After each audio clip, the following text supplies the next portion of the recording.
ورحمۃ اللہ وبرکاتہ۔ اسلام کیا ہے؟ ہماری نظر میں تو یہ ہے کہ ہم نے کلمہ پڑھ لیا تو ہم مسلمان ہیں، لیکن احادیث کے اندر جہاں کہیں بھی اسلام کی بات آئی ہے، آپ صلی اللہ علیہ وسلم نے اسلام کے لوازمات جو ہیں ان میں نماز ادا کرنا، زکوٰۃ ادا کرنا، حج بیت اللہ اور اس طرح جو اسلام کے لوازمات ہیں وہ سارے کے سارے بیان کیے ہیں۔ ہم نماز کو اور روزوں کو اور زکوٰۃ کو اور بیت اللہ کے حج کو اسلام سے جدا نہیں کر سکتے، جس طرح کہ حدیث جبرائیل ہے جو بہت زیادہ مشہور ہے۔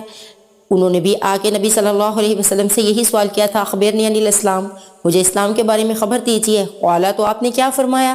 الاسلام ان تشہد ان لا الہ الا اللہ، اسلام یہ ہے نمبر 1 کہ تم گواہی دو اللہ کے علاوہ کوئی معبود نہیں ہے، وَأَنَّ محمد رسول اللہ، اور نبی صلی اللہ علیہ وسلم جو ہے، محمد جو ہے وہ اللہ کے رسول ہے۔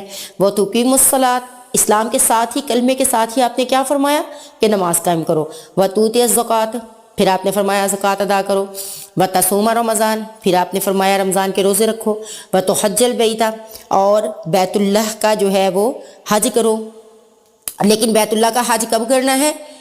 استطاعت، اگر استطاعت ہو تو پھر تو حدیث جبرائیل میں آپ صلی اللہ علیہ وسلم نے جو ہے وہ اسلام کو جب ڈیفائن کیا تو آپ صلی اللہ علیہ وسلم نے یہ ساری چیزیں اسلام کے ساتھ بتائیں۔ اکیلا لا الہ الا اللہ کہہ دینا جو ہے وہ ہمیں مسلمان نہیں کرتا، ہمیں جب تک ہم اس کے لوازمات پورے نہ کریں۔ اسی طرح ایک اور حدیث کے اندر جو ہے، یہ بخاری کی حدیث ہے، مسلم کی حدیث ہے، نسائی کی حدیث ہے، ترمذی کی حدیث ہے، یہ ساری احادیث جو ہے وہ ہیں کہ قال قال رسول اللہ صلی اللہ علیہ وسلم بنی الاسلام علی خمس، اسلام کی جو بنیاد ہے وہ 5 چیزوں پر ہے۔ نمبر 1 شہادت لا الہ الا اللہ وان محمد عبدہ رسولہ واقام الصلاۃ وایتاء الزکوٰۃ والحج وصوم رمضان۔ اسلام جو ہے وہ ان 5 چیزوں کو لے کر مکمل ہوتا ہے۔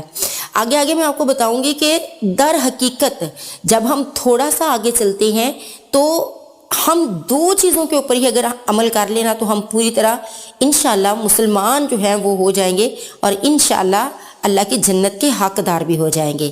تو دنیا کے اندر ہم آئے ہی اس لیے ہیں کہ اللہ سے جنت لے سکیں۔ تو جتنے بھی یہ احادیث کا خلاصہ ہے نا، کتاب الایمان کھول کر دیکھ لیں، کتاب الاسلام کھول کر دیکھ لیں، جنت میں جانے والے اعمال کھول کر دیکھ لیں، دوزخ سے بچنے والے جو ہے ان اعمال کا خلاصہ کر کے دیکھ لیں، ان میں یہ ساری چیزیں ساتھ ہیں، اکٹھی ہیں۔ لا الہ الا اللہ، محمد رسول اللہ، اقام الصلاۃ وایتاء الزکوٰۃ والحج وصوم رمضان۔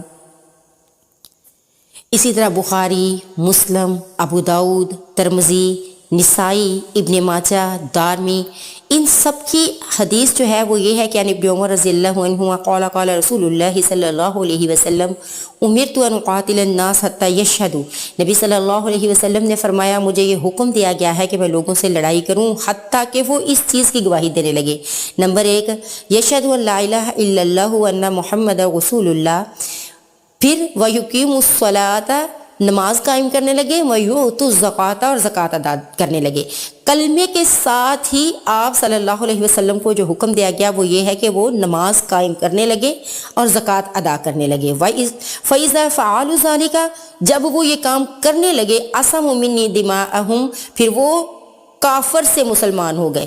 کلمہ پڑھنے کے ساتھ جو باقی 2 چیزیں ہیں لازمی طور پر وہ ہے کہ نماز قائم کرنے لگے اور زکوٰۃ ادا کرنے لگے۔ تو نبی صلی اللہ علیہ وسلم نے فرمایا جب یہ کام کرنے لگے تو انہوں نے مجھ سے اپنے خون اور اپنے مال اسلام کے حق کے ساتھ بچا لیے۔ پھر اسی طرح متفق علیہ حدیث ہے کہ وعن ابی ہریرہ قال آتا اعرابی النبی صلی اللہ علیہ وسلم، نبی صلی اللہ علیہ وسلم کے پاس ایک اعرابی یعنی ایک دیہاتی آیا، فقال دلانی علی عمل اذا عملتہ دخلت الجنہ، تو کہنے لگا کہ مجھے خبر دیجئے کسی ایسے عمل کی جب میں وہ عمل کر لوں تو میں جنت میں داخل ہو جاؤں۔ قال، آپ نے فرمایا تعبد اللہ، اللہ کی عبادت کرو، ولا تشرکوا بہ شیئا، اس کے ساتھ کسی کو شریک نہیں کرنا، یعنی یہ کلمے کا ہی خلاصہ بتایا۔ پھر فرمایا وَتُقِیمُوا الصَّلَاةَ، نماز قائم کرو، اور نماز بھی کون سی؟ مکتوبت، فرضی، یعنی فرضی نماز لازمی ادا کرو۔ وَتُؤَدِّ الزَّکَاةَ، اور زکوٰۃ ادا کرو مفروضہ جو فرض ہو، و تصوموا رمضان اور رمضان کے روزے رکھو۔ یہاں پر ان 3 چیزوں کو لازمی جو ہے وہ قرار دیا آپ نے کلمے کے ساتھ ہی۔ تو اس میں ایک چیز کا اضافہ کیا کہ اللہ کے ساتھ کسی کو شریک نہیں کرنا۔ قالا والذی نفسی بیدہ، تو وہ جو تھا اعرابی وہ کیا کہنے لگا، اس ذات کی قسم جس کے ہاتھ میں میری جان ہے، لا ازید ولا احاذ شیئا، میں اس سے کچھ زیادہ بھی نہیں کروں گا اور اس سے کچھ ولا انقص کم بھی نہیں کروں گا۔ فلما غلا، جب وہ پھر گیا، قال نبی صلی اللہ علیہ وسلم من سرہ ان ينظر الى رجل من اہل الجنۃ فلینظر الى هذا، جس شخص کو اس بات کی خوشی ہو کہ وہ ایک جنتی شخص کو دیکھے تو وہ اس کو دیکھ لے۔ یعنی جس نے صرف یہ 3 کام کرنے تھے، اللہ کے ساتھ کسی کو شریک نہیں کرنا تھا، نماز ادا کرنی تھی اور زکوٰۃ ادا کرنی تھی اور رمضان کے روزے رکھنے تھے، تو اللہ تعالیٰ نے اس کو جنت کی خوشخبری سنا دی۔ متفق علیہ حدیث ہے یہ۔ اسی طرح سیدنا معاذ بن جبل سے روایت ہے کہ انہوں نے نبی صلی اللہ علیہ وسلم سے پوچھا کہ اللہ کے رسول مجھے ایسے عمل کی خبر دے کہ وہ مجھے جنت میں داخل کرے اور مجھ کو آگ سے دور رکھے۔ آپ صلی اللہ علیہ وسلم نے فرمایا تم نے ایک بہت بڑی بات پوچھی ہے، یعنی جنت میں داخل کرنا اور آگ سے دور رکھنا ہی تو ایک مسلمان کی زندگی کی شان ہے کہ وہ دنیا کے اندر ایسے کام کرے جو ان کو جنت میں لے جائے اور آگ سے دور کر دے۔ اسی کے لیے تو ایک مسلمان دن رات کوشش اور کاوش کرتا ہے۔ تو آپ صلی اللہ علیہ وسلم نے فرمایا تم نے بات بہت بڑی پوچھی ہے اور یہ اسی شخص پر آسان ہوگی جس پر اللہ تعالیٰ آسان کر دے، اور وہ عمل یہ ہے اللہ تعالیٰ کی بندگی کر اور اس کے ساتھ کسی کو شریک نہ بنا اور نماز قائم کر، بنا نماز کے جنت کے بارے میں جو ہے وہ سوچنا بھی نہیں، اور زکوٰۃ دے اور رمضان کے روزے رکھ اور بیت اللہ کا حج کر۔ پھر آپ نے فرمایا میں تجھے نیکی کے دروازے نہ بتاؤں، یعنی ان دروازے، یہ نیکی ہے، سب سے بڑی یہ نیکی ہے، لیکن اس میں داخل ہونے کے کچھ دروازے اللہ نے مقرر کیے ہیں۔ وہ یہ ہے کہ روزہ ڈھال ہے، یعنی گناہوں سے بچاتا ہے، اور صدقہ گناہ کو بجھا دیتا ہے جیسے پانی آگ کو بجھا دیتا ہے، یعنی ہمیں صدقہ دینے کی عادت ڈالنی چاہیے۔ آپ نے فرمایا اتقوا النار ولو بشق تمرہ، آگ سے بچ جاؤ اگرچہ کھجور کا ایک ٹکڑا دے کر ہی بچو۔ تو چھوٹا چھوٹا صدقہ جو ہے اس کو دینے کی عادت بنا لینی چاہیے تاکہ ہم نیکی کے دروازے سے داخل ہو کر نیکی کے دروازے کو کھول کر اس میں داخل ہو سکیں۔ تو آپ صلی اللہ علیہ وسلم نے فرمایا جو رات کے درمیان کی نماز ہے وہ بھی نیکی کا بہت بڑا دروازہ ہے۔ پھر آپ نے یہ آیت پڑھی تتجافى جنوبهم عن المضاجع، کہ ان کی کروٹیں بستروں سے دور رہتی ہیں۔ تو آپ صلی اللہ علیہ وسلم نے جہاں کہیں اسلام کا ذکر کیا بنا نماز کے وہ مکمل نہیں ہوا۔